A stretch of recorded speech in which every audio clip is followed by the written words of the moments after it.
하나님은 영이시니 예배하는 자가 영과 진리로 예배할지니라. 아멘.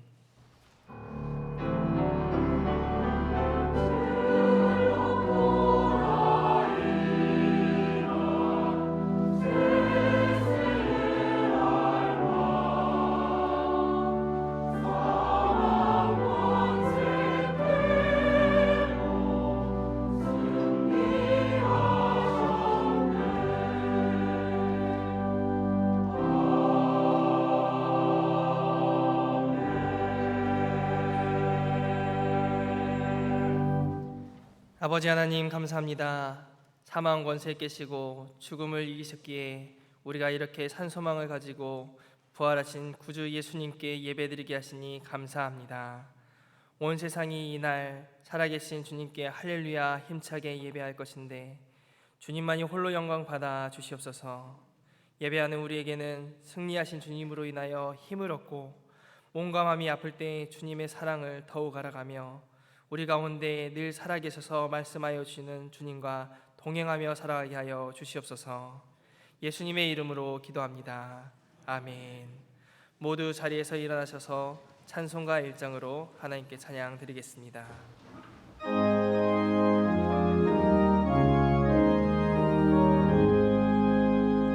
만복의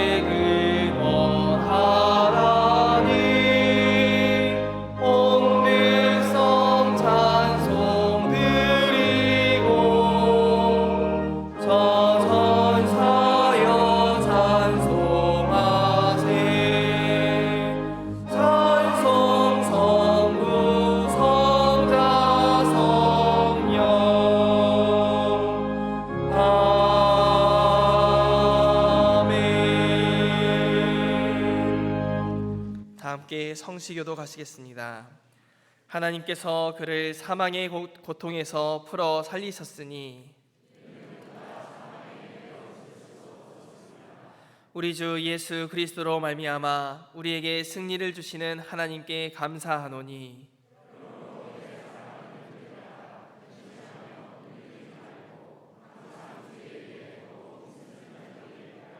예수께서 이르시되 나는 부활이요 생명이니 나를 믿는 자는 죽어도 살겠고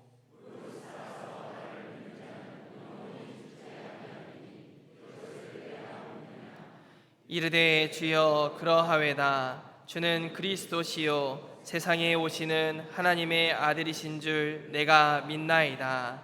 아멘. 다 같이 사도신경으로 우리의 신앙을 고백하시겠습니다. 나는 전능하신 아버지 하나님 전지의 창조주를 믿습니다. 나는 그의 유일하신 아들 우리 주 예수 그리스도를 믿습니다.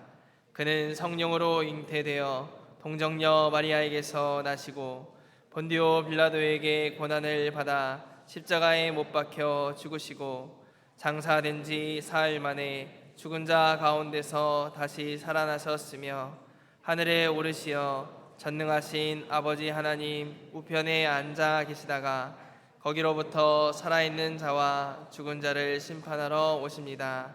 나는 성령을 믿으며 거룩한 공교회와 성도의 교제와 죄를 용서받는 것과 몸의 부활과 영생을 믿습니다. 아멘.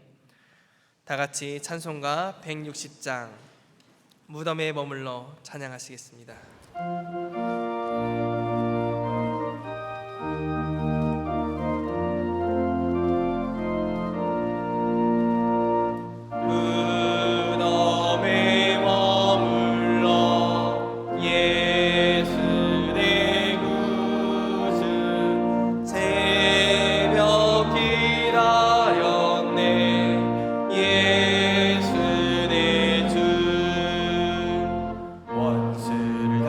이기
생명의 아버지 하나님, 사망 권세 이기시고 다시 사신 예수님 앞에 겸손히 나와 드리는 예배를 받아주시옵소서.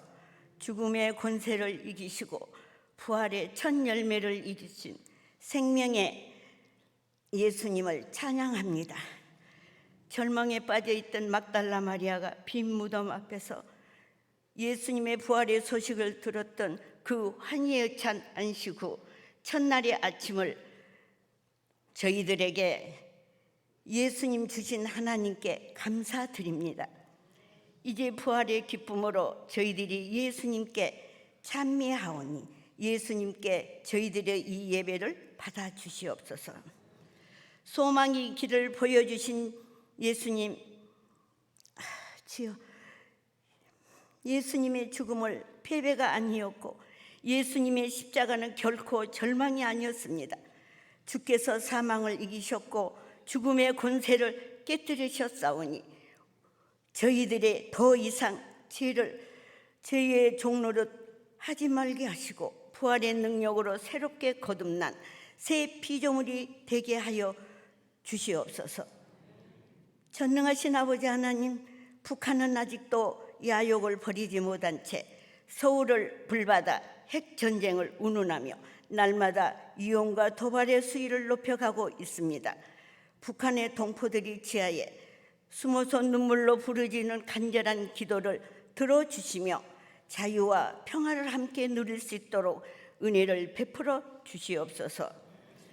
지난 세월 36년간 일제강점기와 고통 속에서 또 6.25 전쟁으로 인하여 62만 명의 동포들이 생명을 잃고 15만 4천 명에 달하는 미국을 포함 연합군들이 전사하는 가운데 주님의 은혜로 우리나라가 공산화되지 않고 오늘에 이르기에 하여 주셔서 감사합니다.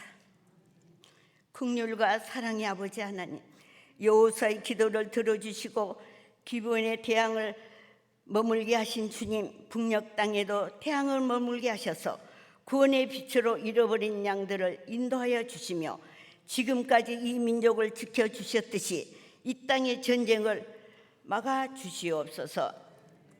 낙심하며 엠마오로 돌아가던 제자들이 낙심한 마음에 부활하신 주님과 대화로 뜨거워지고 다시 예루살렘으로 담대히 나가게 되었습니다.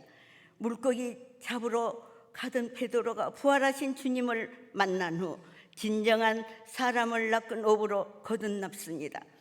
주님의 못자국과 옆구리의 창에 찔린 자국을 만진 도마도 땅끝까지 복음을 전하는 증인이 되었습니다. 오늘 이 시간 저희들이 부활하신 주님을 만나게 하여 주시옵소서. 그 만남을 통하여 저희들이 삶이 변화가 되어 주시옵소서.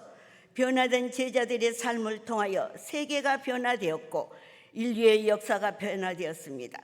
저희들의 삶이 변화되면 우리나라가 변화되고 우리의 역사가 변화될 줄 믿사오니 부활의 주님 신앙을 소유한 저희들을 통하여 교회를 통하여 이 땅에 다시 한번 부흥의 불길이 타오르게 하여 주시옵소서.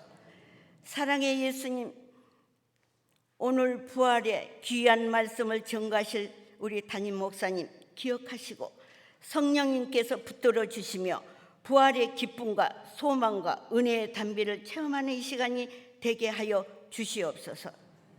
특별히 사모님의 빠른 쾌유와 건강 지켜주시기를 간절히 기도합니다. 임마누엘 찬양대원들, 주의자, 반주자 모두 삼위일체가 되어 주님께로 향기로운 찬양을 드립니다. 부활주일 꽃꽂이 하신 분들의 정성으로 손길들도 기억하여 주시옵소서. 예배를 돕는 손길들과 이름 없이 드러나지 않고 봉사하는 자들을 기억하여 주시고 저희들의 마음에 천국의 부유함을 채워주실 줄 믿습니다. 부활의 승리를 날마다 경험하길 소망하면서 예수 그리스도 이름으로 간절히 기도드립니다. 아멘.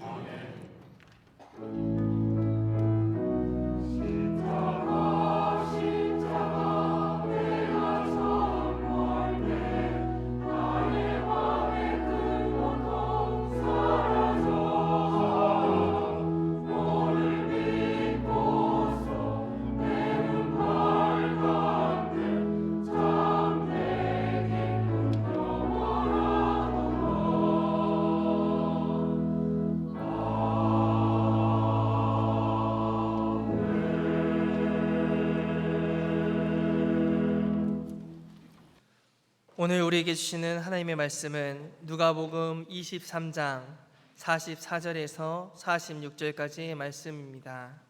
신약성경 139쪽에 있습니다.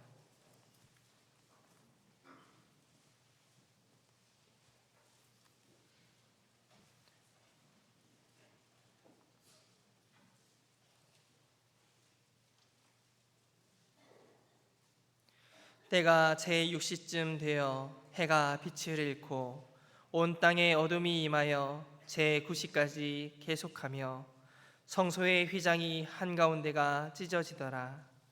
예수께서 큰 소리로 불러 이르시되 아버지 내 영혼을 아버지 손에 부탁하나이다 하고 이 말씀을 하신 후 숨지시니라. 하나님께서 이 말씀을 통하여 우리에게 은혜 주시기 원합니다.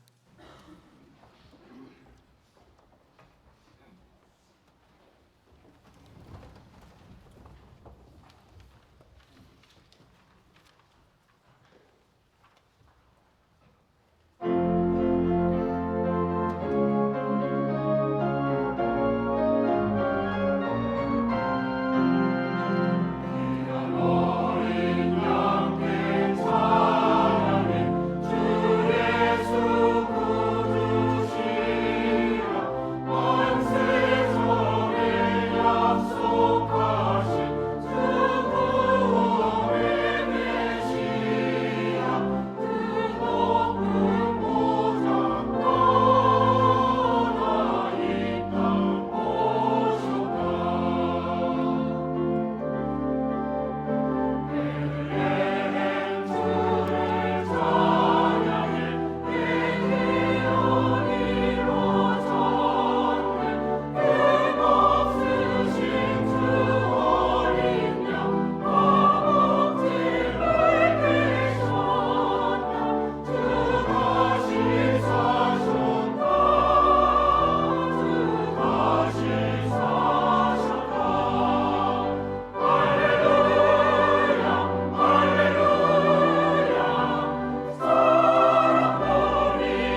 다른 때보다 2부 찬양대가 좀 더 힘있어 보이지 않습니까?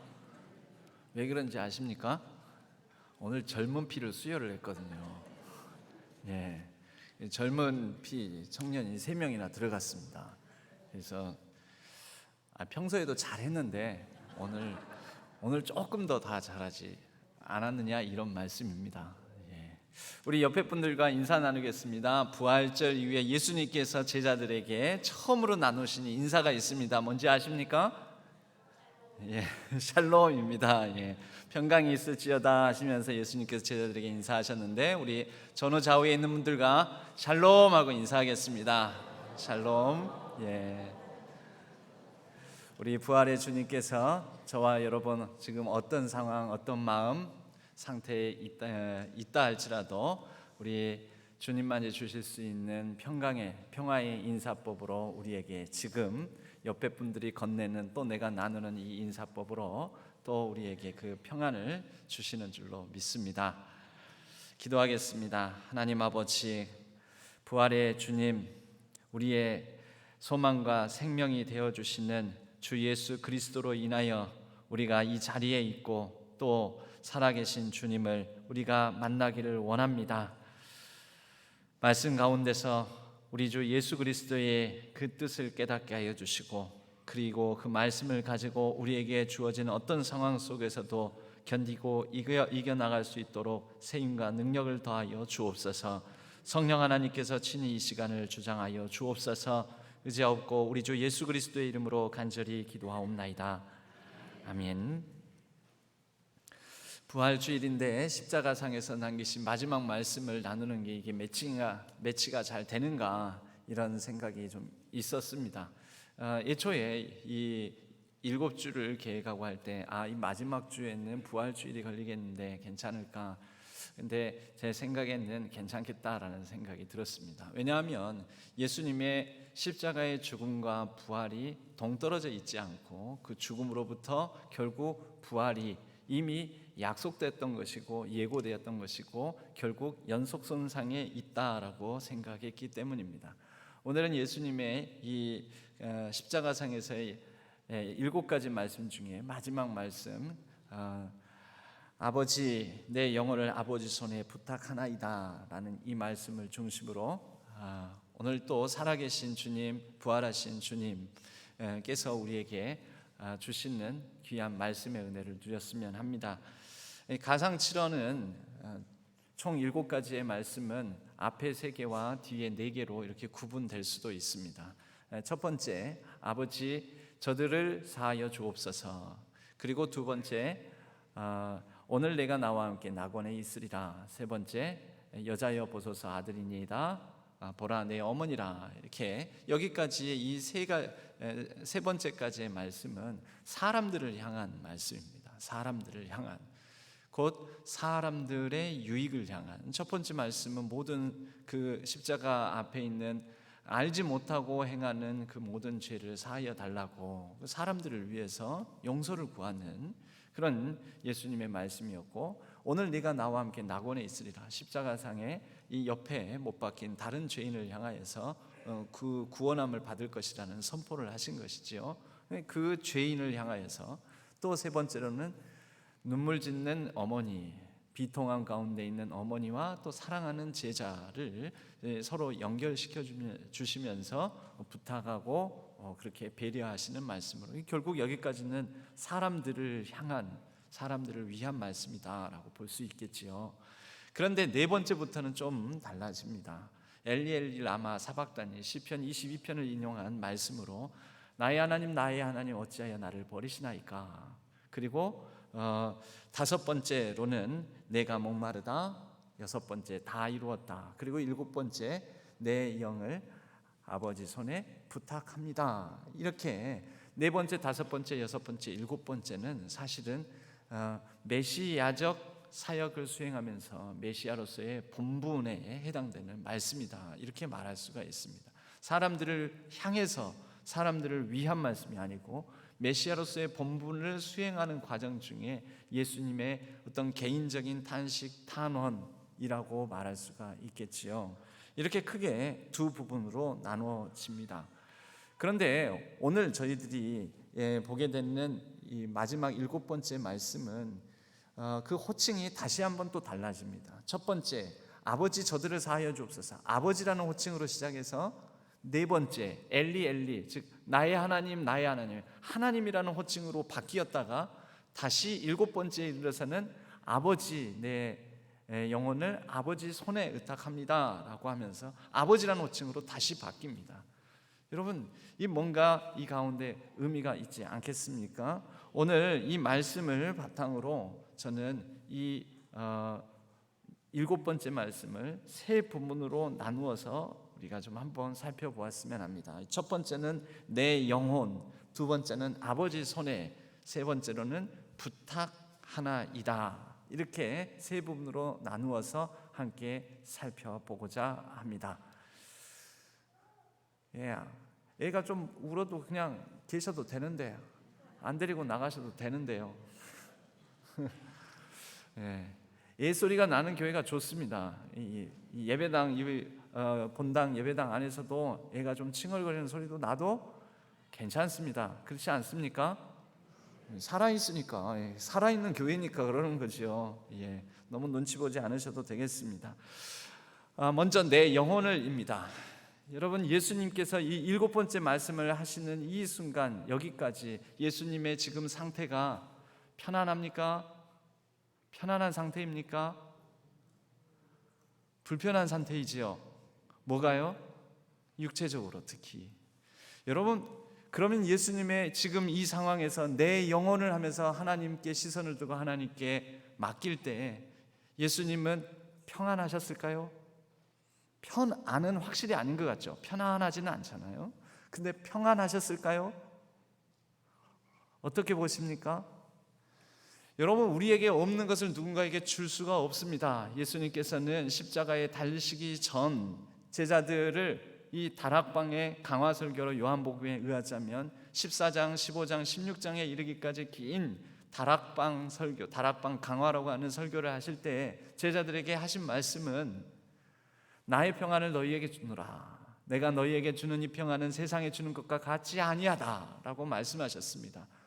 우리가 시작하면서 인사를 나눴는데요, 예수님께서 부활하신 다음에 첫 마디로 제자들에게 빌고 나눠주셨던 게 또 무엇입니까? 평강이 있을지어다. 평강을 나누어 주셨습니다. 여러분, 예수님은 항상 이 평안함 속에서 거하셨던 것입니다. 예수님이 누리시고 있는 평강, 평화, 평안함을 제자들에게 주시기를 원했고 주셨고 그것을 누리면서 함께 누리기를 바라셨습니다. 내 영혼을 이라고 말씀을 하실 때 예수님께서 평안함을 누리셨기에 내 영혼을 부탁하시면서 이 평안함을 누릴 수 있는 근거가 뭐냐면, 몸은 모욕하고 또 침뱉고 창으로 찌르고 가시 면류관으로 피, 땀, 범벅이 되게 만들지만, 그러나 영혼만큼은 어느 누구도 해할 수 없다라는 것을 아셨기 때문에 예수님께서는 평안을 누릴 수 있었습니다. 편안하지 않지만, 전혀 편안하지 않지만, 여러분, 우리가 신앙생활하면서 우리가 구하는 것은 무엇입니까? 편안함입니까? 평안함입니까? 여러분, 우리가 구해야 될 것이, 좀 더 앞서서 본질적으로 구해야 될 것이 무엇인지를 살펴보았으면 합니다. 나는 내 인생의 목표, 내 인생의 의미와 가치, 내 인생을 잘 살았다라는 증거로 편안함을 근거로 두고 있는지, 아니면 평안함의 근거를 두고 있는지. 여러분, 그것은 우리가 추구하는 바가 오로지 이 땅에서 오직 이 육신의 안일함, 육체적인 편안함인지, 우리가 추구하는 것이 이 땅에서도 또 이 땅 이후에도 내 영혼, 내 영적인 평안함인지, 이것을 우리가 신앙생활하면서 자주 물어봐야 합니다. 여러분, 모든 신앙인들의 신앙의 왜곡, 신앙의 잘못, 또 신앙생활하면서도 우리의 삶에 온전함이 이루어지지 않는 것은 편안하지 않음 때문이 아니라 평안하지 않음 때문입니다. 여러분, 우리에게 있는 불평과 불만 있으십니까? 그런데 이 나의 불평과 불만, 나의 인생, 나의 삶에 대한 불평과 불만이 불편함 때문에 불평과 불만이 가득하십니까? 아니면 평안하지 않은 불안 때문에 불평과 불만이 가득하십니까? 우리는 이것을 물어야 됩니다. 비슷한 듯 같은 말인 것 같지만 사실은 굉장히 다른 말입니다. 여러분, 우리는 우리의 영혼의 문제에 관심을 가져야 합니다. 내 영혼은 평안한가? 비록 내 육신의 삶은 아프고 연약하고 고통스럽고 심히 괴로운 일이 많다 할지라도, 나이 들면서 아픈 곳이 생기고 여러 이 눈도 잘 안 보이고 청력도 떨어지고 또 여러 가지 신체의 신진대사도 약해지고 다리의 힘도 떨어지고 모든 체력이 떨어지는 가운데에서도 나의 영혼은 건강한가, 평안한가? 우리는 이것을 살펴보아야 합니다. 마태복음 10장 28절은 예수님께서 하신 말씀으로 몸은 죽어도 영혼은 능히 죽이지 못하는 자들을 두려워하지 말고 오직 몸과 영혼을 능히 지옥에 멸하실 수 있는 이를 두려워하라 라고 말씀하셨습니다.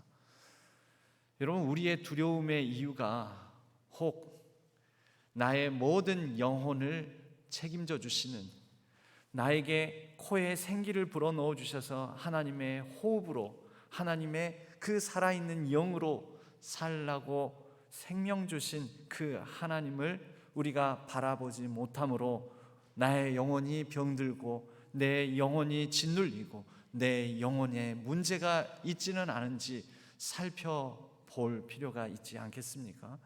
예수님께서는 십자가상의 마지막 말씀으로 내 영혼을 언급하십니다. 영혼의 문제, 여러분, 모든 육체의 문제보다도 영혼의 문제가 더 중요합니다.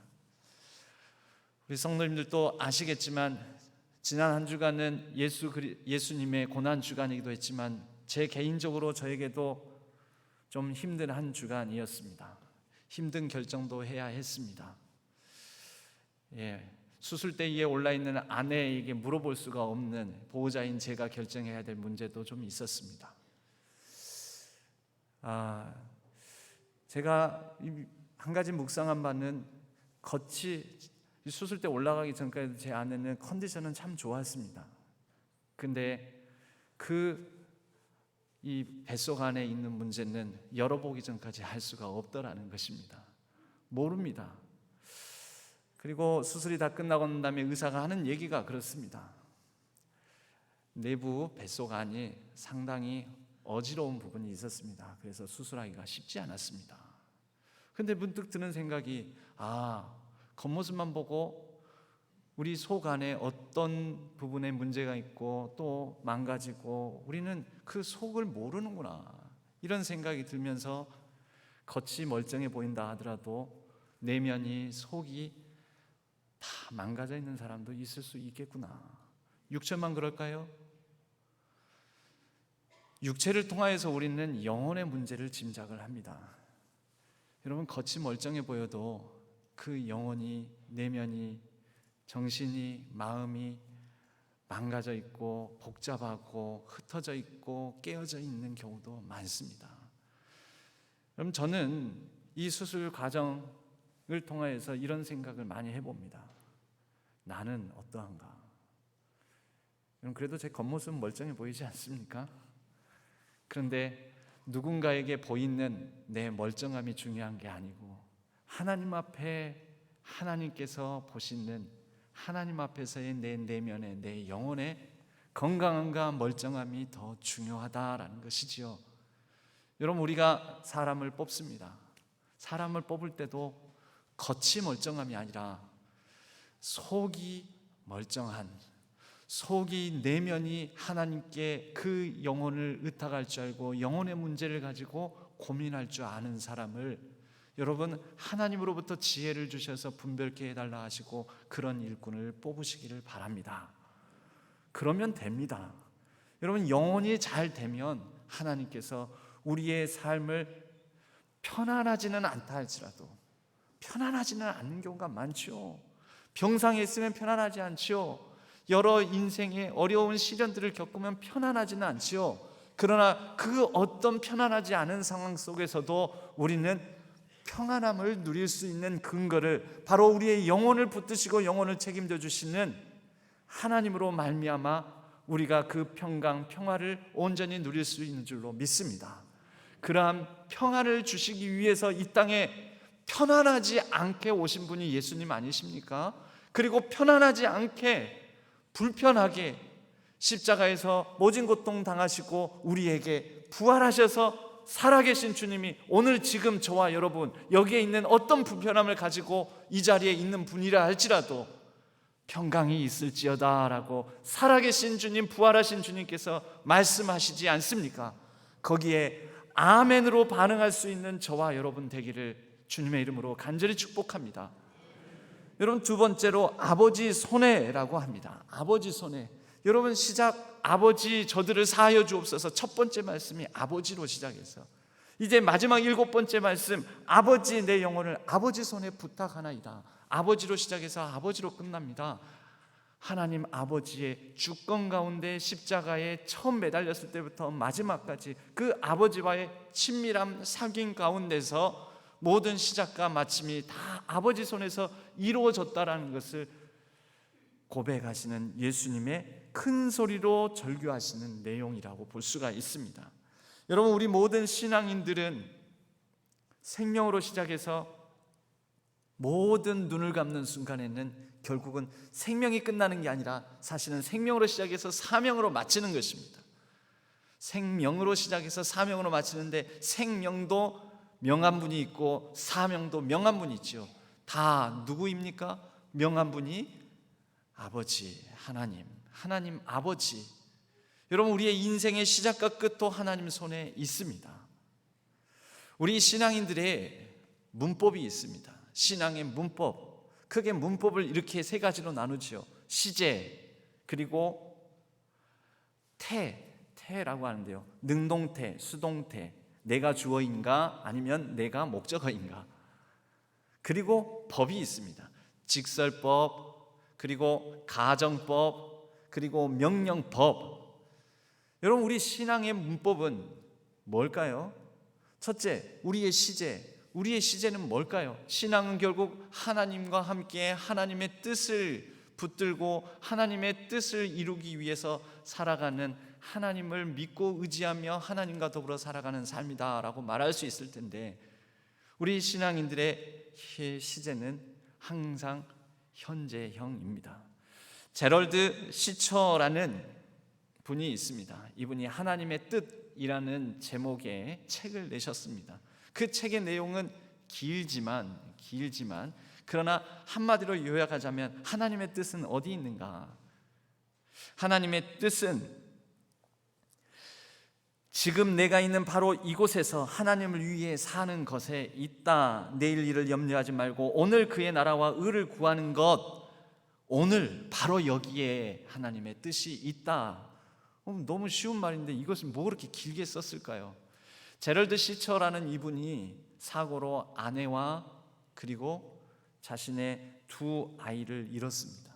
눈물과 고민 가운데서 하나님을 향해서 부르짖습니다. 하나님의 뜻이 도대체 어디에 있습니까? 이 질문은 무엇을 향한 질문일까요?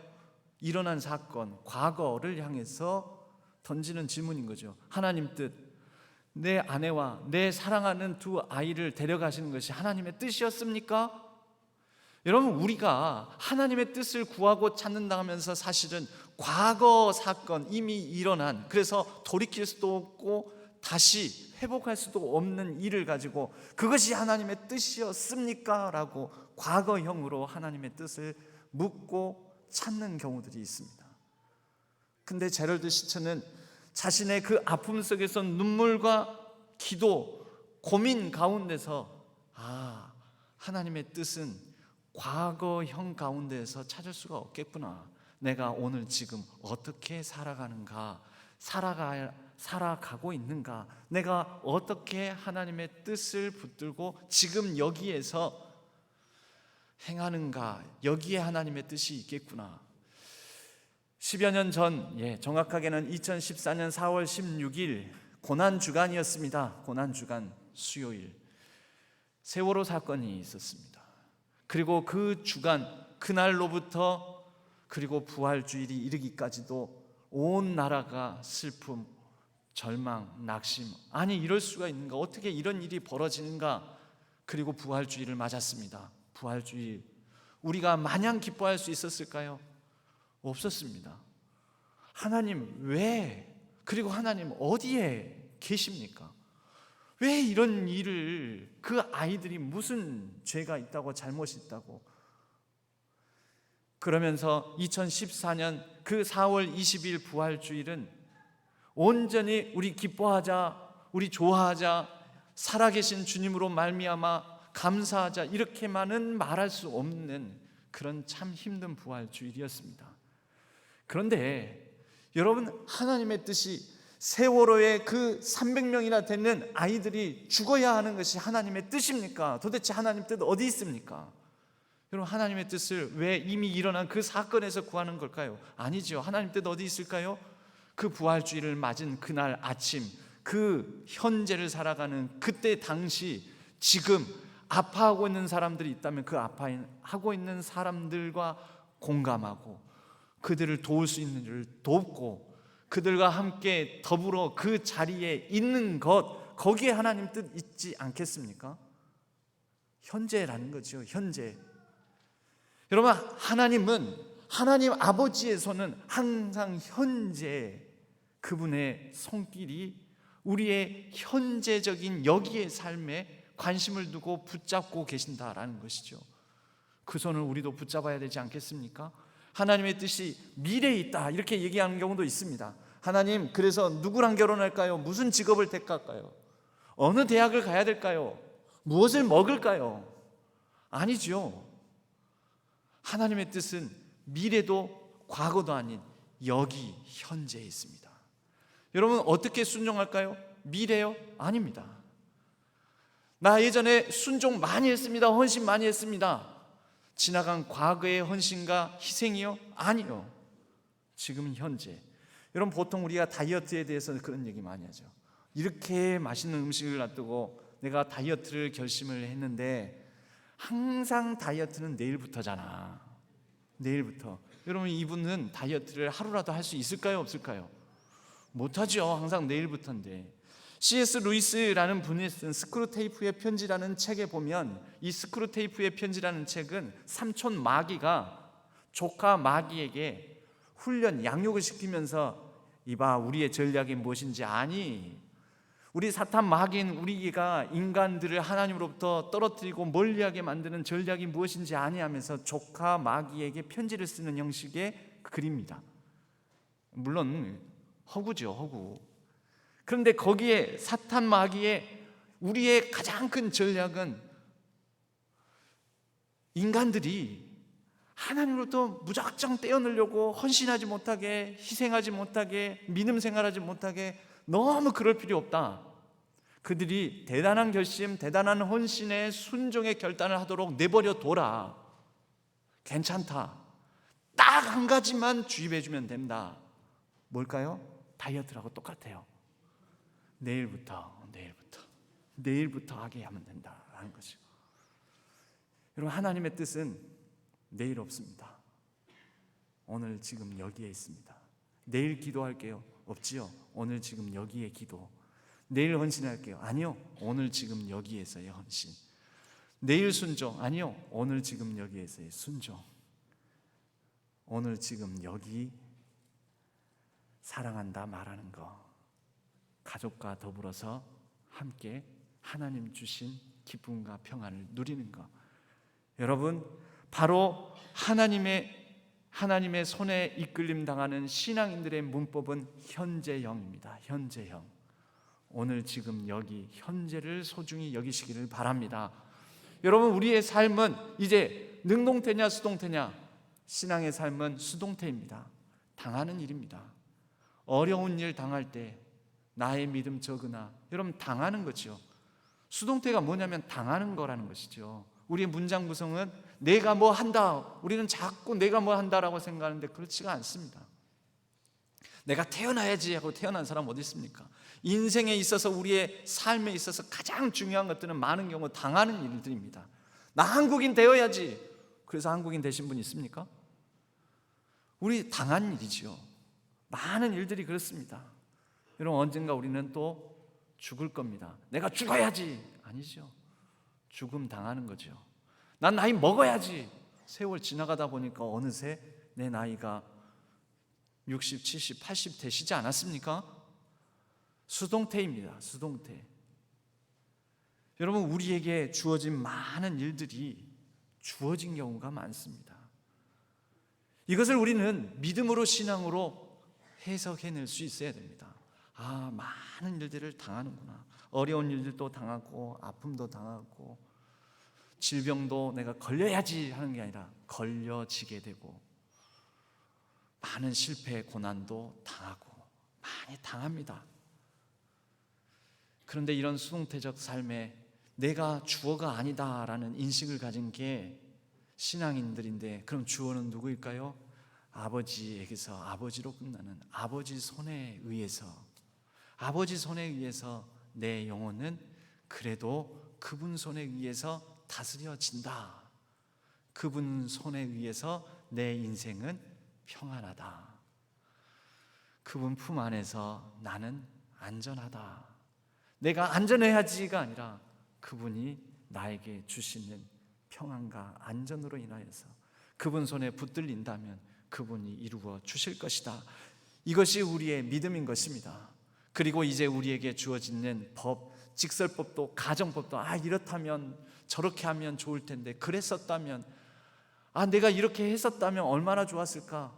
내가 좀 더 나은 집안에서 태어났다면, 내가 좀 더 인물이 좋았다면, 내가 여자였다면, 남자였다면.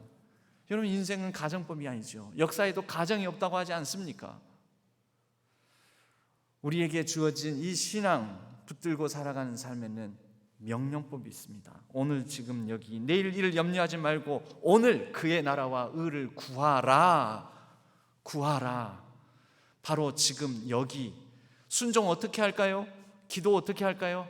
여러분, 할 수 있는 기도를 기도하라 하셨으니 지금 할 수 있는 기도를 바로 여기에서 하시면 됩니다. 순종 어떻게 합니까? 할 수 있는 것부터 순종하시면 됩니다. 바로 지금 여기에서. 어떻게 살면 됩니까? 하나님 손에 붙들려 그냥 살면 됩니다.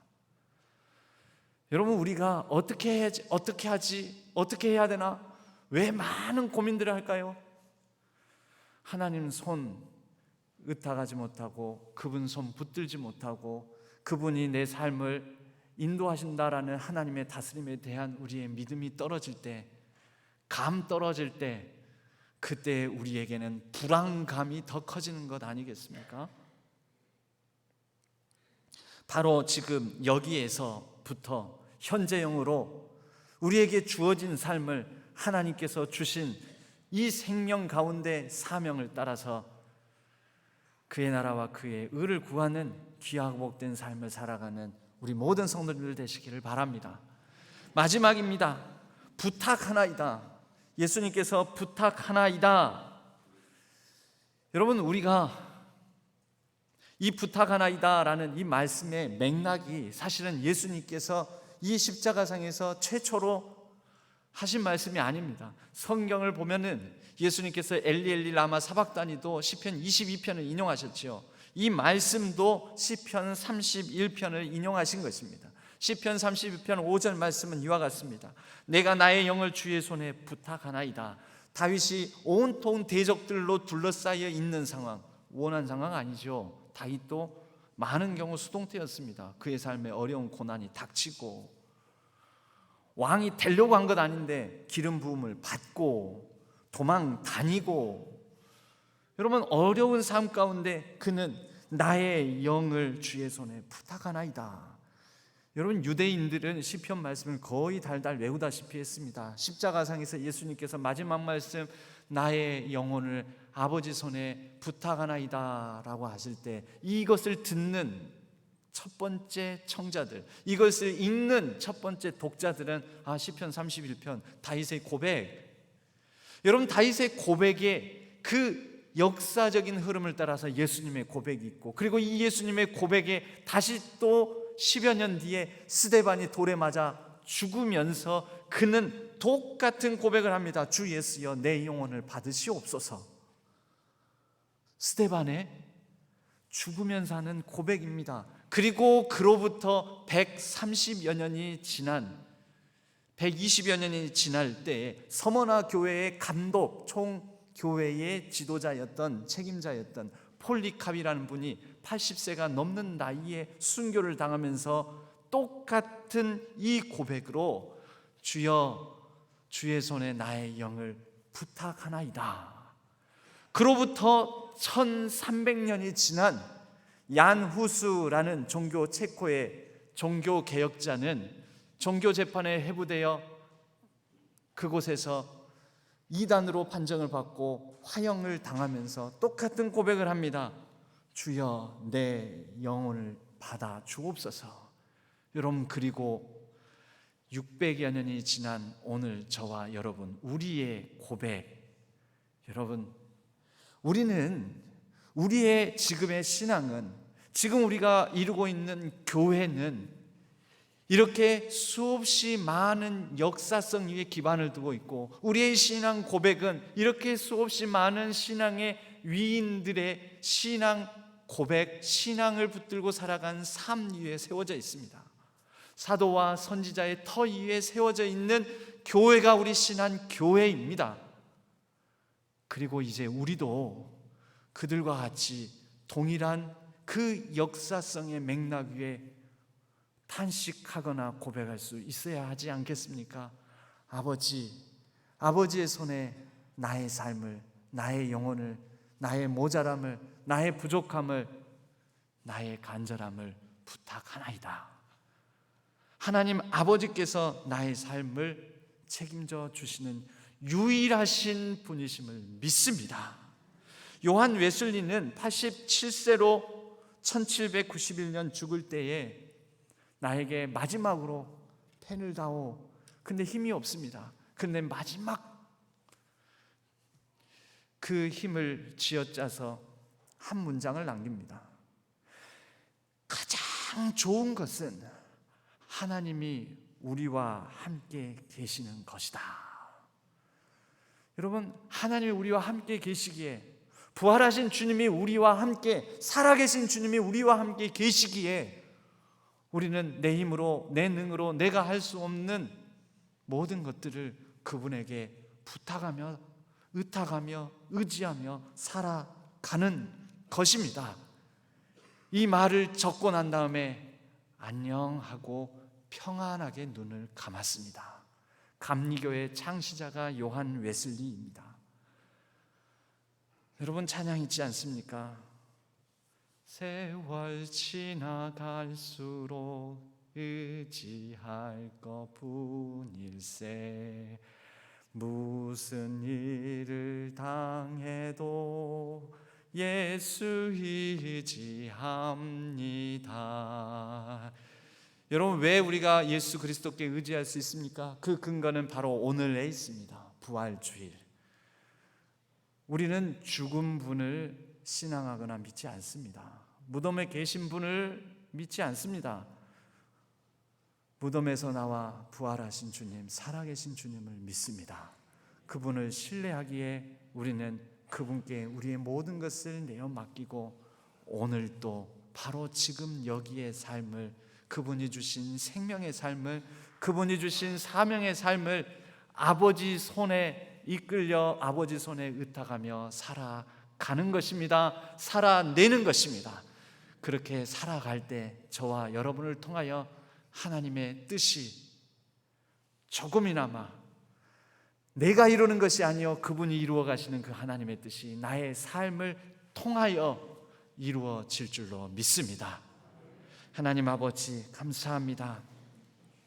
살아계신 주님, 부활하신 주님, 우리 주 예수 그리스도가 계시기에 그분께 바로 다윗처럼 또 폴리캅처럼 스데반처럼 얀후스처럼 요한 웨슬리처럼 함께 하시는, 우리와 함께 아파하시고 함께 우리의 인생의 모든 걸음 걸으시는 살아계신 주님께 의탁하나이다. 우리의 삶을 책임져 주옵소서. 아버지 손에 이끌려 우리의 삶의 하나님의 뜻이 바로 오늘 지금 여기에서 이루어지게 하여 주옵소서. 의지하옵고 우리 주 예수 그리스도의 이름으로 간절히 기도하옵나이다. 아멘. 찬송가 543장 어려운 일 당할 때 함께 찬양하겠습니다.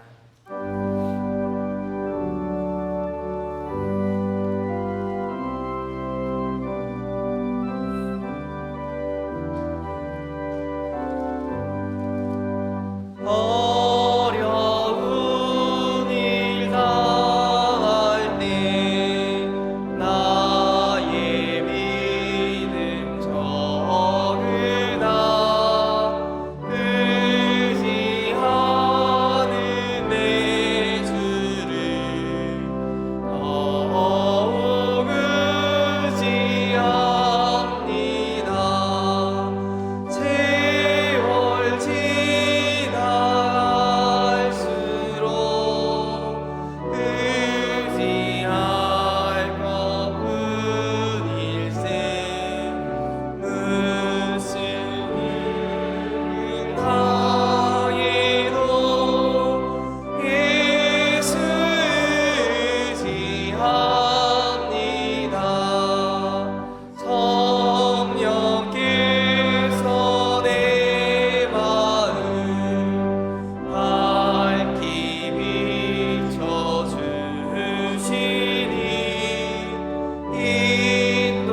인도하심 따라서 주만 의지합니다. 세월 지나갈수록 의지할 것뿐일세. 무슨 일을 당해도 예수 의지합니다. 밝을 때의 노래와 어두울 때의 기도로 위대할 때도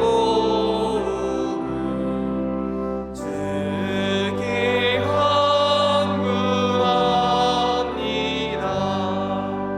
세월 지나갈수록 의지할 것뿐일세. 무슨 일을 당해도 예수 의지합니다.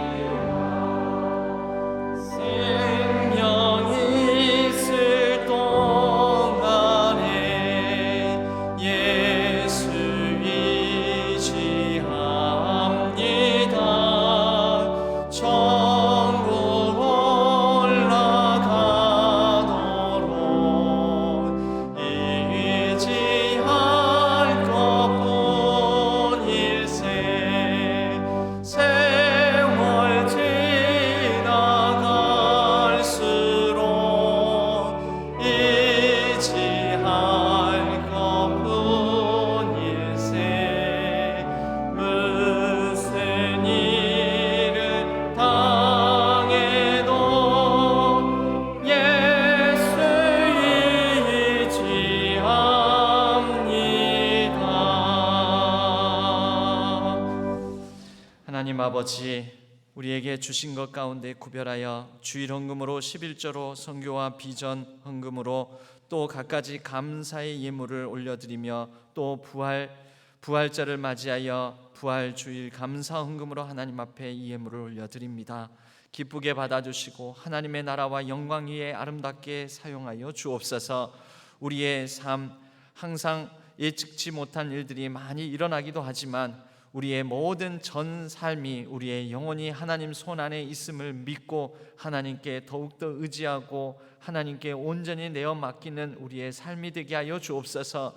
우리의 가정과 자녀 손들을 하나님 손에 의탁합니다. 이 나라와 민족 하나님 손에 의탁합니다. 온 세계 열방 하나님 손에 의탁합니다. 하나님 손 안에서 정의와 공의가 이루어지고 생명이 회복되고 또 평화가 이루어질 수 있도록 도와주시옵소서. 매일매일 부활하신 주님, 우리 주 예수 그리스도와 함께 더불어 살아가는 우리의 복된 삶이 되게 하여 주옵소서. 모든 연약한 가운데 있는 환우들을 위로하여 주시고 주님의 손으로 만져주시고 일으켜 세워 주옵소서. 모든 것 감사드리옵고 우리 주 예수 그리스도의 이름으로 간절히 축복하옵고 기도하옵나이다. 아멘. 오늘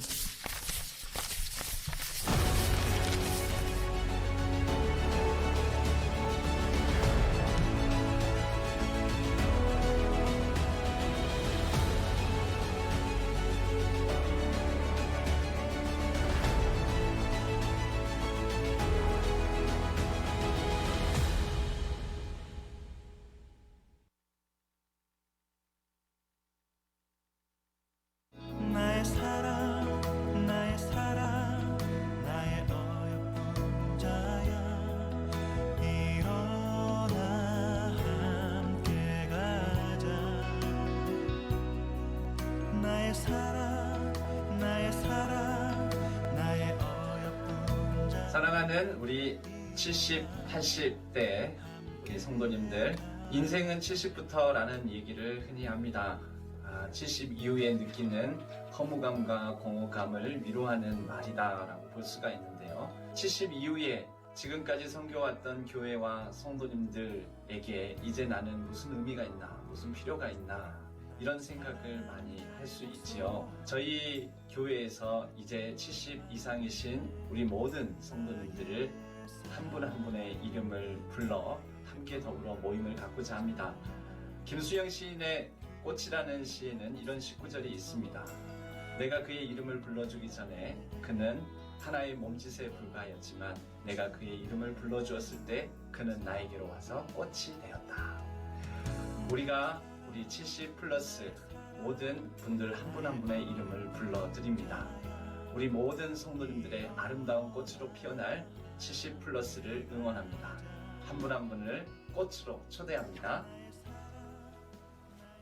70 플러스 우리 다시 보이는 시간에 초대합니다.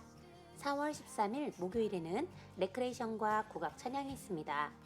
레크레이션은 MC 1호 최일호 전도사님께서 진행해 주시겠고, 이어서 번개탄TV 샬롬 국밤 진행자로 활동하고 계신 국악 찬양 가수 서하연님의 국악 찬양 시간이 있겠습니다.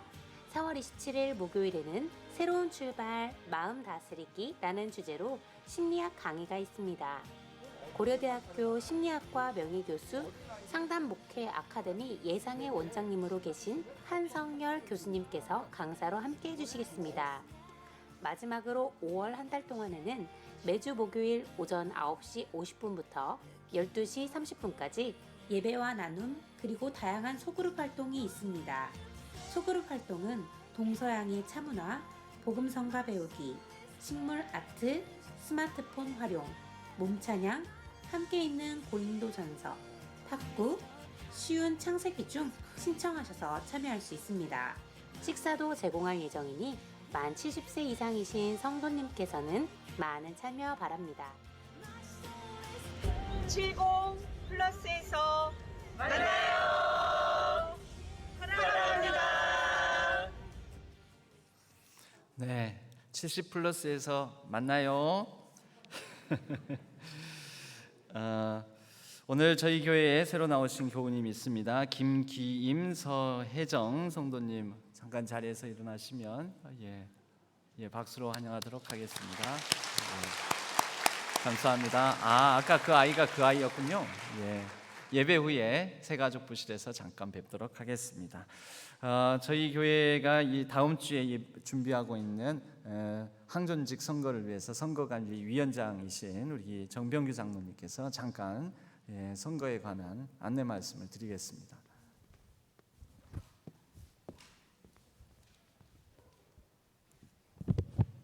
먼저 하나님 아버지께 저희 신앙교회에 새로운 항전직 분자를 주시고 또 이를 위해서 투표를 진행하게 허락하심에 진심으로 감사를 드립니다. 저희 2022년 9월 정기당회에서 장로 10인을 선출하기 위해서 강주 동로에 청원을 하였고 동로회 승인에 의해서 저희가 4월 16일 예비투표와 4월 30일 본투표 두 번을 진행하게 되었습니다. 신앙교회 세례교인 18세 이상, 세례교인으로 18세 이상이면 그 투표 자격이 있고요. 투표 자격이 있는 분들은 당일 교회에서 발행한 아이디 카드와 또한 신분증을 지참하고 오시면 누구나 선거에 참여할 수 있습니다. 아이디 카드를 혹시 분실하신 분들은 교회에서 재발행을 받거나 아니면 신분증만 가지고 오셔도 투표에 참여할 수 있다는 것을 알려드립니다. 그러면 다음 주에 있을 예비투표에 대해서 설명을 드리겠습니다. 예비투표는 본투표 30일 본투표 진출할 수 있는 후보자를 선정하기 위해서 장로, 집사, 권사 2배수를 뽑는 선거입니다. 대신 예를 들어서 장로는 우리가 10명을 뽑기로 했기 때문에 2배수인 20명을 뽑는 것이고 20명이 다 진출하는 게 아니라 장로인 경우에는 총 투표수의 25% 이상 득표자, 그리고 집사, 권사님들은 20% 이상 득표자에 한해서 본선 진출을 하게 됩니다. 이는 저희들 최대한 더 많은 수를 뽑기 위해서 후보자 수를 최종 후보 30일에는 최종 후보자 수를 좀 줄이기 위한 방법이라는 것을 이해를 해 주시기 바랍니다. 그러면 다음 주에 있을 구체적인 투표 내용을 좀 설명을 드리겠습니다. 다음 주일 7시 30분에 공동의회로 모여서 공동의회를 개회를 하고 일부 예배 드린 후 8시 50분부터 오후 2시까지 투표를 진행을 합니다. 여기 계신 분들은 예배 참석 직전이나 예배 참석 후에 투표를 하시면 됩니다. 일단 오시면은 해당 교구 테이블로 가셔가지고 본인 확인과 서명을 받으시고 투표용지를 받아서 기표소로 들어가서 기표를 하시면 됩니다. 비밀 투표이기 때문에 될 수 있으면은 서로 이렇게 기표소가 분리된 데도 있고 또 테이블에서도 기표를 하게 됩니다. 될 수 있으면 남들한테 보여주지 마시고 또 남들이 누굴 찍는가도 보지 마시고 기표용지에 이 후보자 공란이 있습니다. 거기에 색칠을 하게 되어 있습니다. 그래서 이 기표하실 때는 권사 후보자가 많기 때문에 기표용지에 앞뒷면에 후보자가 있습니다. 꼭 그것으로 확인해 주시고 기표하실 때 최대 장로는 10인, 집사는 20인, 권사는 40인 미만으로 투표를 하셔야 합니다. 그런데 혹시 한 명이라도 초과해서 투표 시에는 무효표가 됨을 여러분이 꼭 명심해 주시기 바랍니다. 기표 후에는 투표함으로 신속하게 이동하셔서 이게 투표함에 넣어주시고 선거 관리하신 분들 안내에 따라서 퇴장을 해주시길 바랍니다. 물론 투표 이 과정 중에 조금 번거롭고 시간이 걸릴 수도 있습니다. 그러나 여러분이 좀 참으시고 투표에 적극 참여해 주시길 부탁드립니다. 저희 신앙교회는 교회 교세에 비해서 항정직 부자들이 굉장히 부족합니다. 특히 장로는 목사님과 협력하여서 교회의 행정과 치리를 담당하고 있는데요. 장로 현재 시무 장로 수가 7분입니다. 너무 적은 가운데서 있기 때문에 이번에는 다수 장로님들이 픽택될 수 있도록 여러분들의 협조를 부탁드립니다. 또 아울러 이 모든 투표에는 후유증이 좀 남습니다. 이 후유증을 줄이기 위해서 될 수 있으면은 공정한 선거 분위기를 조성해 주시고 후보로 나서신 분들에 대해서 너무 과한 비난이나 비평을 하지 않았으면 좋겠습니다.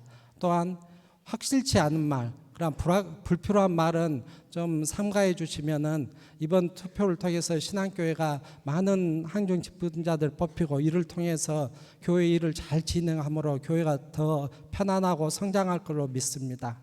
이상입니다. 네, 감사합니다. 기타 소식은 주보를 참조해 주시고, 일꾼을 뽑는 것은 그 뽑혀진 일꾼만이 신앙교회의 얼굴이 되는 것이 아니라 그러한 일꾼을 뽑는 신앙교회의 레벨을 드러내는 그런 모습이 사실 선거입니다.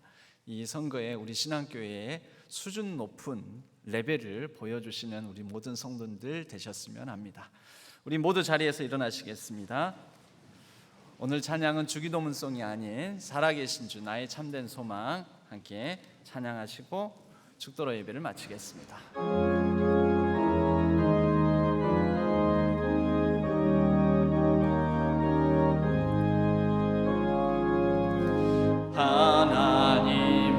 하나님의 독생자 예수 날 위하여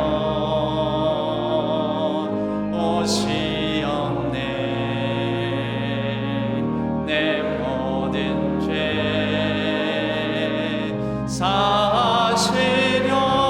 사시려고 십자가 지셨으나 다시 사셨네. 살아계신 주 나의 참된 소망 두려움이 사라지네. 사랑의 주 내 갈 길 인도하니 내 모든 삶의 기쁨 늘 충만하네. 주 안에서 거듭난 새 우리 기뻐하며 찬양하리. 가슴 속에 넘치는 확신 우리의 가는 길에 소망 우리 두 손 드시면서 살아계신 주 살아계신 주 나의 참된 소망 두려움이 사라지네. 사랑의 주 내 갈 길 인도하니 내 모든 삶의 기쁨 늘 충만하네.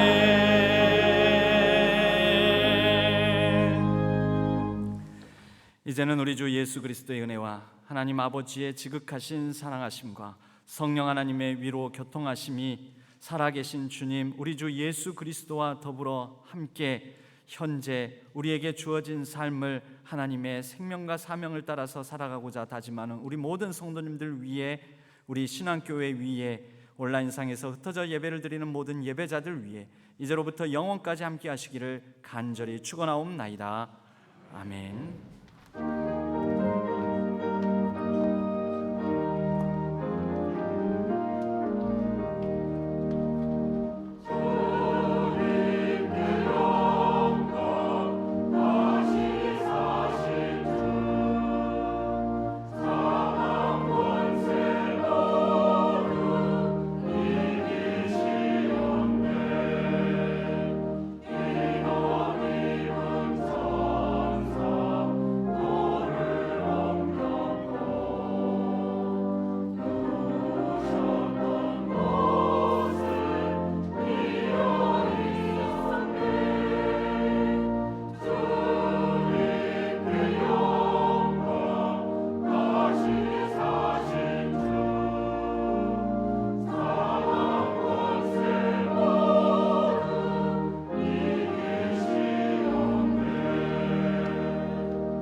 항구